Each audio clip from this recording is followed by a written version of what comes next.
കീഴൂർക്കാവിലെ തമ്പാച്ചിയമ്മ എന്റെ പൊന്നൂന് അന്നം തരുമല്ലോ.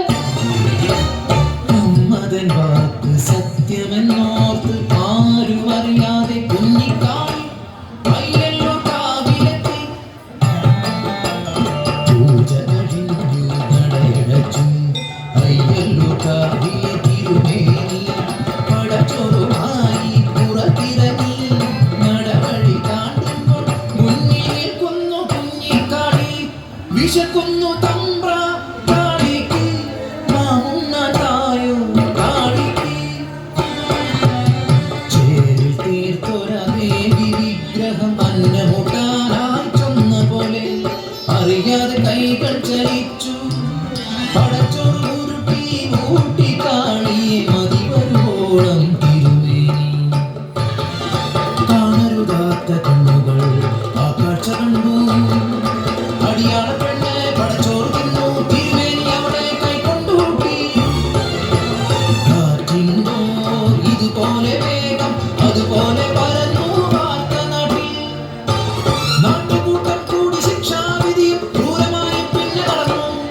അടിയാള പെണ്ണിനെ കൂട്ടിയ പുണ്യത്തെ ഭ്രഷ്ടി കൽപ്പിച്ച് കൂര് വിലക്കി. പടച്ചോറ് തിന്നൊരാവായിൽ മൺചോറ് നിറയ്ക്കാൻ കൽപ്പനയായി. മനുഷ്യത്വം മരവിച്ച നാട്ടിൽ കരിന്തിരി പോൽ കെട്ട ജന്മങ്ങൾ ഒന്നെതിർക്കാൻ പോലും ആകാതെ നിൽക്കുമ്പോൾ കാപട്യമറിയാത്ത പിഞ്ചു കുഞ്ഞിൻ വായിൽ നിറച്ചവർ മൺചോറ്. കലറിക്കരയുന്ന ചാമന്റെ ചീരുന്റെ മുന്നിലായി കുഞ്ഞിനെ വലിച്ചെറിഞ്ഞു. ചേതനയറ്റൊര പൈതലിനെ കണ്ണു തുറക്കാതെ എല്ലുറമ്മേ നീ പടച്ചോറ് എൻ കുഞ്ഞിനെ കൊലച്ചോറാക്കി നീ മാറ്റിയില്ലേ. നീയും ഒരമ്മയില്ലേ ഒരമ്മതൻ വേദനാളികളില്ലേ. ചീരുതൻ വാക്കിൻ കൊള്ളലേറ്റ് പൊൻകതിർ പാടങ്ങൾ കരിഞ്ഞുണങ്ങി.